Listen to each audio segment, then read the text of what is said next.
Hey, it's a Leffe.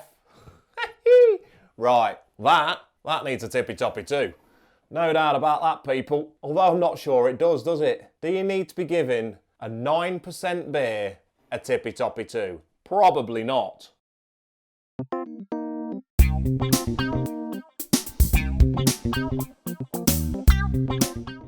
Well, hello there. Perfect drafters. How we doing? Are we good? Good. Because, people, always say like because after that, because we've got a keg. We've got a keg in this little baby, haven't we? Yes, we have. And it's been a long time coming. Probably because I've kind of wimped out a bit on trying it. Why have I shied away from this little baby? Well, I'm going to be honest, it's a strengthy little number. I have alluded to it many times in many reviews because I've always had the good intention of bobbing it in next and never have. But it's coming up to its date and it means little, to be honest. But I didn't want this to lose any of its flavour because I think this one's going to have some flavour. Also, with a little nod and a wink to a new keg that's coming out from this same brewery, I thought it's time to get it in there. I've been banging on about it long enough. Let's get it in. Let's get it supped.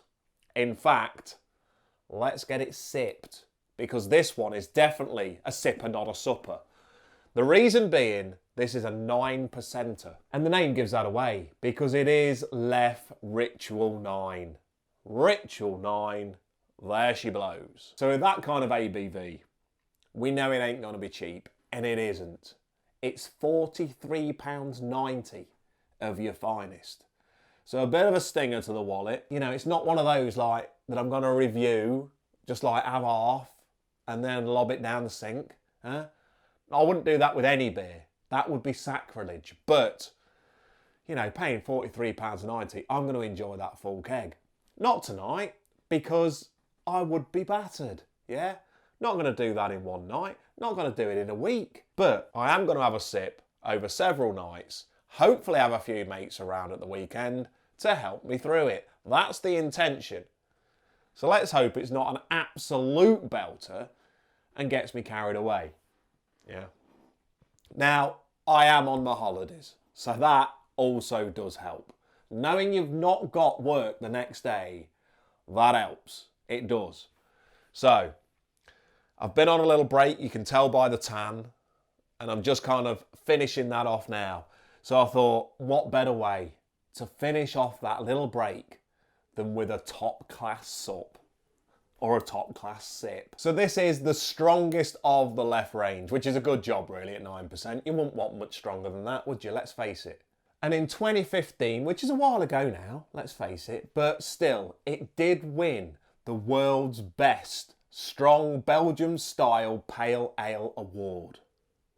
So, that's pretty classy.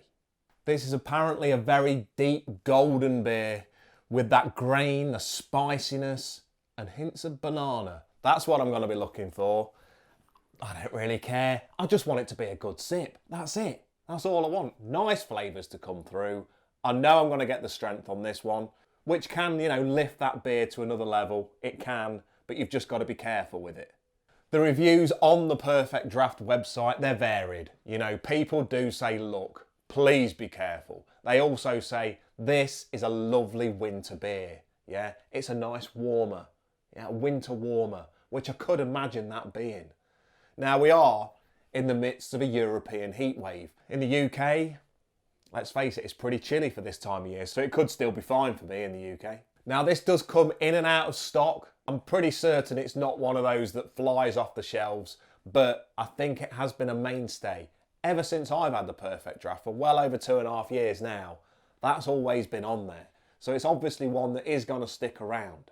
Anyway, people, let's have a look at that keg.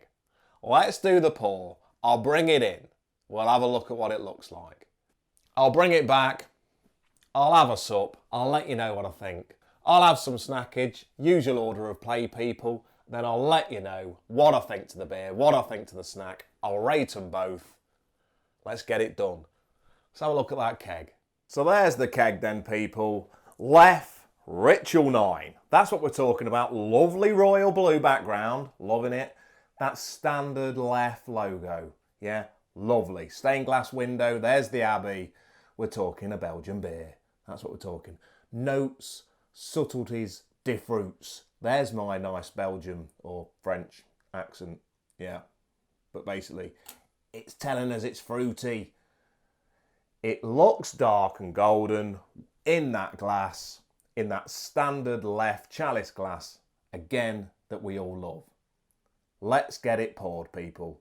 Stop looking at it. Let's get it poured. Here we go then, peeps. I've got the Leffe glass. There it is. Love this glass. It is a chalice of choice.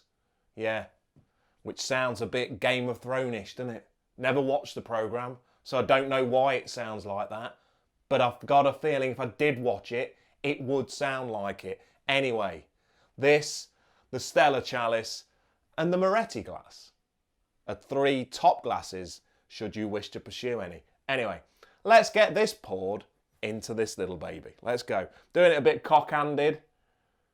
Cock-handed, don't matter. This glass will hold it. Let's go. Beautiful. Right.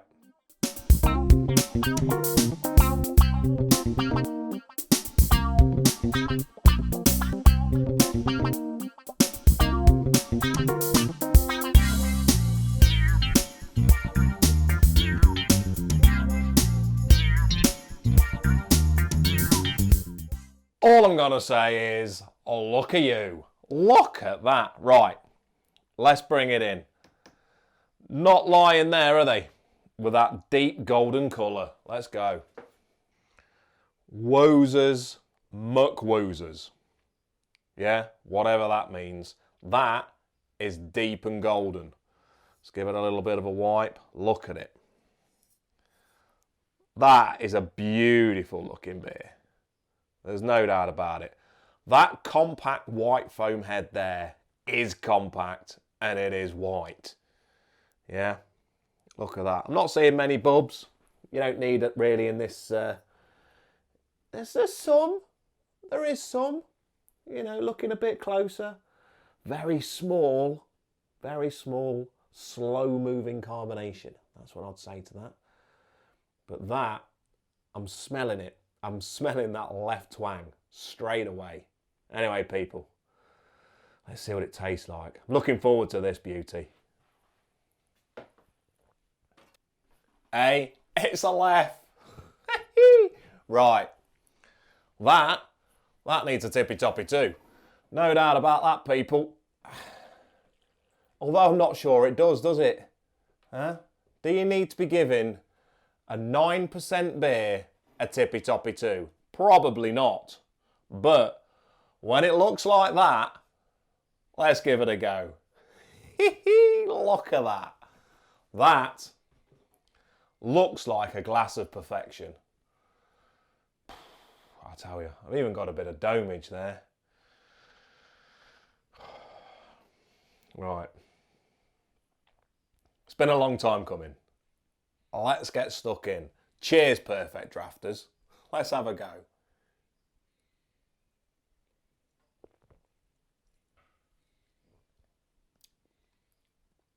You see the apprehensive sip, did you?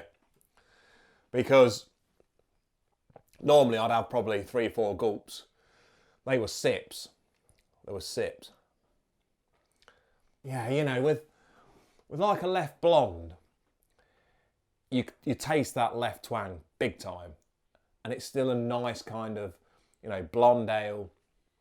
The ABV of it doesn't overpower that twang. It's very much, I would say that is your mainstream Leffe drink. And it is. I mean, even spoons sell it, doesn't it? So it is. But this, you know, you've got something a little bit special. This is Premiership. You know, top half of the table. Whereas like Leffe Blonde will probably be mid-table amongst your Leffe kind of kegs. Leffe Lalagra for me is in relegation. Simple as that, and stays there and should stay there. Be interesting to see where that Leffe wheat beer goes. It really will, because that's a bit different, you know. Then obviously you got Leffe Brune as well, which I loved. I thought that was a quality belter. And that was really nice for that kind of bit heavier Leffe, and one that is very good for the winter. Lovely. Leffe Noel as well, which, you know, as you would expect, has got those bit more Christmassy spices and stuff. What a range. What a range of beers these Leffe beers are on here. Absolute beauties. We're spoilt with these. But I tell you what, that doesn't feel that hard to drink. And it should do. And it wants to. But actually it's saying to me, Baldy, you could have a couple of pints of that. I'm not going to. But I think, you know, as the taste of it comes through, there's no bad aftertaste. It's not too heavy. It's kind of a medium kind of, you know, weight to it. There's definitely those kind of banana-y aftertones. Lovely. Beautiful. But it's still quite refreshing.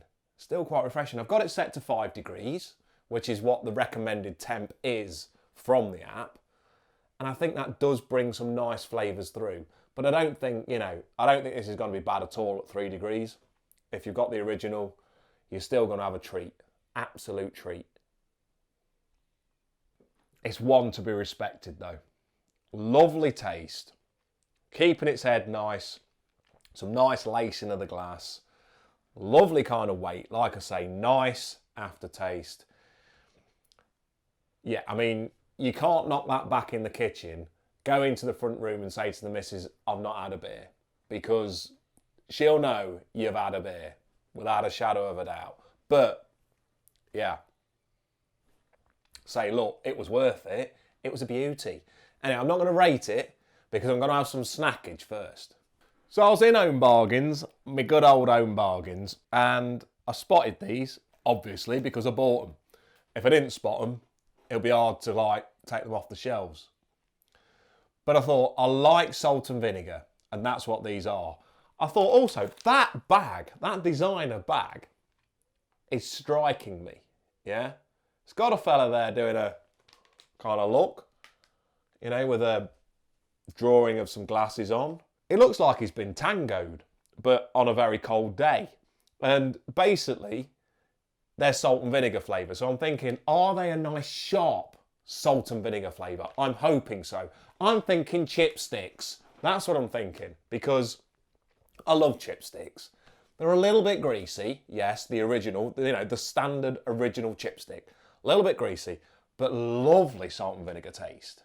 You know, a bit like, in terms of intensity of salt and vinegar taste, you can think of Discos, you can think of chipsticks, you can think of the original salt and vinegar Pringles.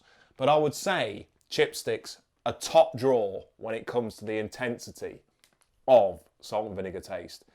Now this, with his expression on this bag, I'm thinking these are also going to be intense. They are also, not quite, but saying Insane Grain. That's their name, Insane Grain.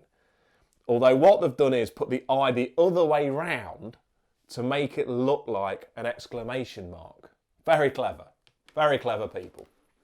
They're made from super grain sorghum. What on earth is that? I've no idea.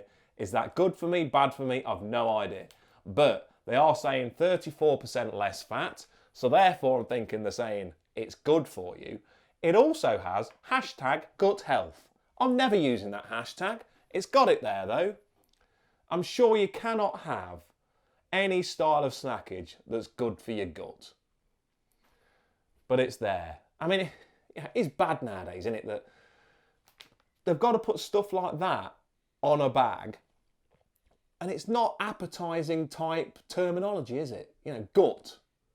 Do I want gut being said on my snackage? Probably not, but they have done. To get round that, they've put a kind of heart inside a gut to obviously soften that kind of language of using gut up. I'm not going to say gut anymore, although I just did. Source of vitamin? There's the 9% coming through. Source of vitamin B12, 94 kcal. Yeah, per 20 gram serving. But this is it's much bigger than that. It's got to be more than that. It's an 80 gram bag. So there we go. Nutri-Score. I've never seen one of those before. A Nutri-Score. It's got a B. Don't know in what kind of context that is. Benchmarking it, no idea. You know, is a piece of fried bread an E? Yeah, is it? And is a celery stick an A? That would make it easier, wouldn't it? If you had that kind of thing of a scale, you know, your very bad kind of fried bread right at the end, and then your very good celery stick right at the top. Where does it sit in that scale of goodness? That would be easier to read for me. It just would. Anyway, there is some blurbage, so let's get stuck in. Insane grain. It's crunch time. Ordinary grain or insane grain? Which makes me want to sing, insane in the membrane, insane in the grain. I tell you what, if they don't use that song in their advertising, they're missing a trick. If they do, from now on, you better credit Boldy for it. Anyway, as if they're going to watch this. Our insanely delicious knobbly sticks are made from super grain sorghum. Not sure if I'm pronouncing that right, but it looks like it's sorghum and packed full of flavour. What's even more insane, they're a source of vitamin B12. I said vitamin this time, not bitumen, and have I've said it again, gut-friendly bacteria, making them insanely good. It's time to go #against the grain. I like what they've done there. Let's go against the grain. #against the grain. I'm going to have a look at these hashtags, see if any of them have been used. Trust your gut feeling. Pop this bag open and enjoy. Not going to pop it, might spill some. It is signed by someone. Terrible signature, although mine's even worse. It looks like Rashina. I'm going to say Rashina. Thank you for that blurb, Rashina. We have got less salt, low sugar, gluten-free, vegan, source of fibre and no palm oil. So, not yet recyclable, although they have stated it, and they've put an arrow to it saying, we're working on it. Fair play, they've held their hands up. They've not managed that yet. Which, considering everything else they've managed, you thought they would have done. But there we go. Right. Fat out, vitamin in. Getting a little bit concerned these are probably too healthy. I'm just hoping that they're very insanely salt and vinegary. Right. Oh dear. Right, I'm going to give it a snifter and then I'll give you the reason why I said oh dear. Right. Smelling pretty salt and vinegary. But these, I was thinking, from what you see on there, yeah, which looks like a knick-knack that's been to Tenerife, right? When I'm going into the bag, because it's quite nice and brown, when I'm going into the bag, I can only describe them as what looks like anemic knobbly knees that have been sunbathing in Stoke.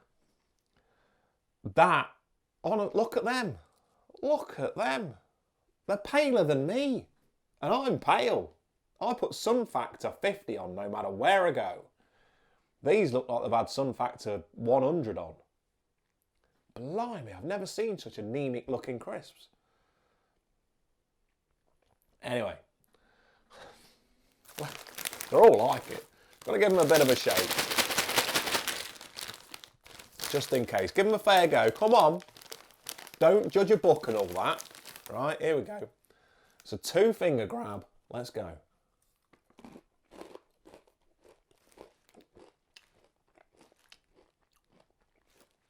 Oh, what are they?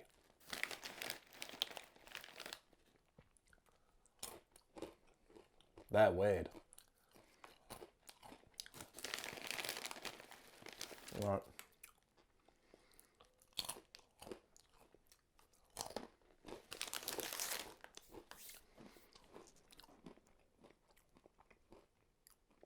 Oh.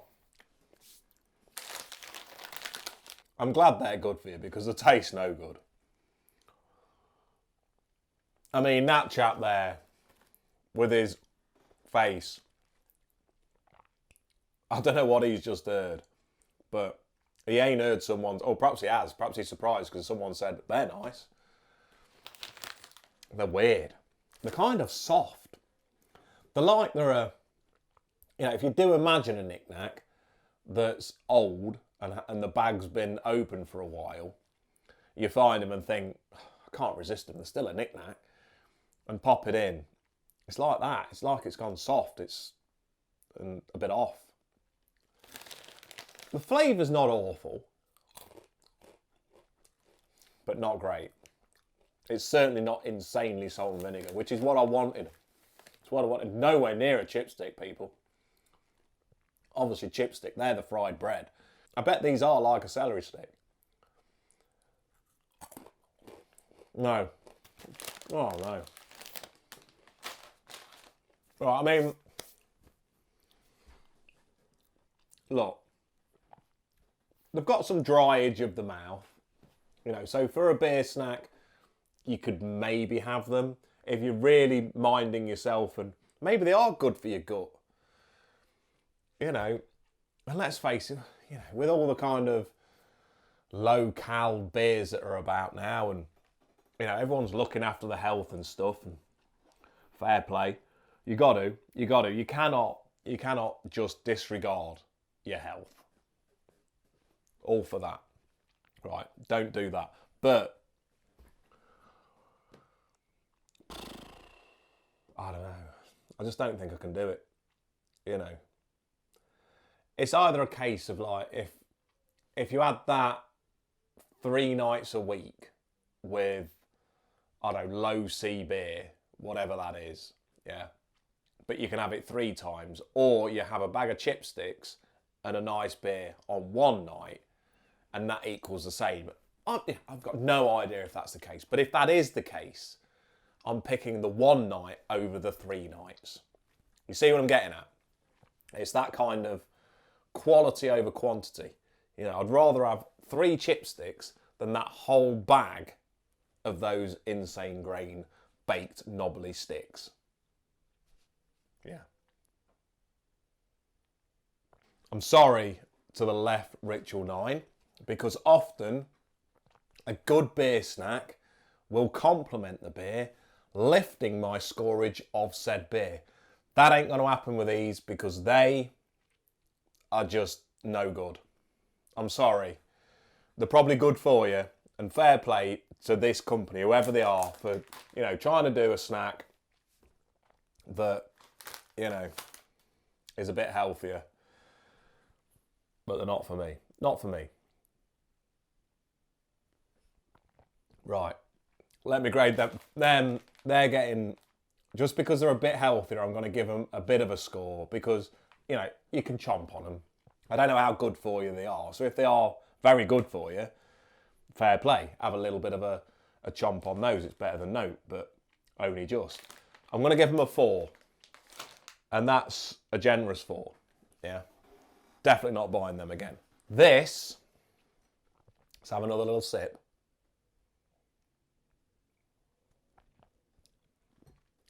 That's beautiful. That's class. That is class in a glass. You don't see it in many places. But if you did, you know, yes, it is one of those pricier kegs. What did I say? £43.90? Look, if you're in a bar and you had that, nowadays you're probably looking at, what, £8?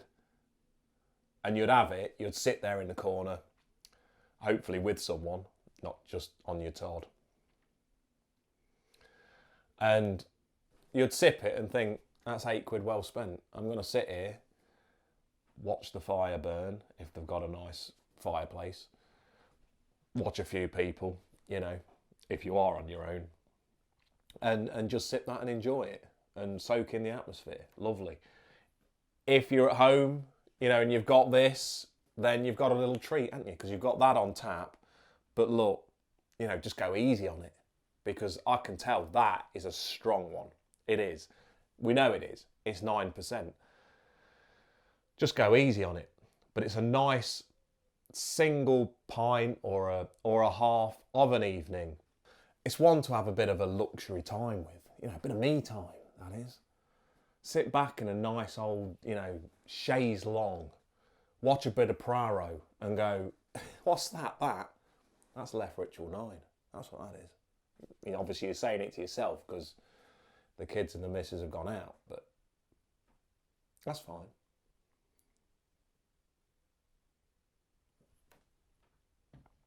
That's a pleasure. I'm giving that an 8. I'm giving it an 8. I think I gave the Leffe Blonde a 9, right? And the reasoning is that this isn't an easy keg to get through. It's not gonna be, right? Being 9% like that, you know, that's gonna hold the machine up a while, that is. It's not one for the summer, and it is the summer now, although, you know, you'd question that. So, you know, it's not one to knock 2 or 3 back and think that's nice and refreshing, you know, over a barbecue or anything like that. I think on a nice cold winter's day, like I say, kicking back on that chaise long and watching Poirot, beauty. But let's face it, those moments are few and far between, right? There's more of a standard lager drinking moment or a nice refreshing IPA moment generally. So that's why, you know, I'm knocking it down a bit. But I can see why it was that winner, you know, that World Beers Belgium style winner of 2015, because that is pure class. It really is. It's one to be appreciated. It's one to be shared around with a few mates and say, look, this is the kind of quality that you can get. That's what it is. Anyway, people, what I'm going to say to you is this. If you like that video, please do give it a like. Always appreciated. Do subscribe to the channel because there'll be more beer reviews coming. There'll be more keg reviews. There's 2 new releases coming, people. One is that Leffe white beer, which that should be a little gem. Not my favourite style of beer, but I'm looking forward to it still anyway. I really am. In fact, while I was on holiday, I had a few Blue Moons. Yeah, and enjoyed them. I did. So maybe I'm kind of turning the tide on that kind of tastage. But anyway, I'm looking forward to that keg. The other one, I believe, is an IPA that is exclusive to the Perfect Draft. So that is going to be interesting as well. But for now, Perfect Drafters, whatever you're doing, have an absolute beauty of a weekend. Have a few beers with a few mates. Enjoy, Perfect Drafters. For now, cheers. Have a good one. Cheers.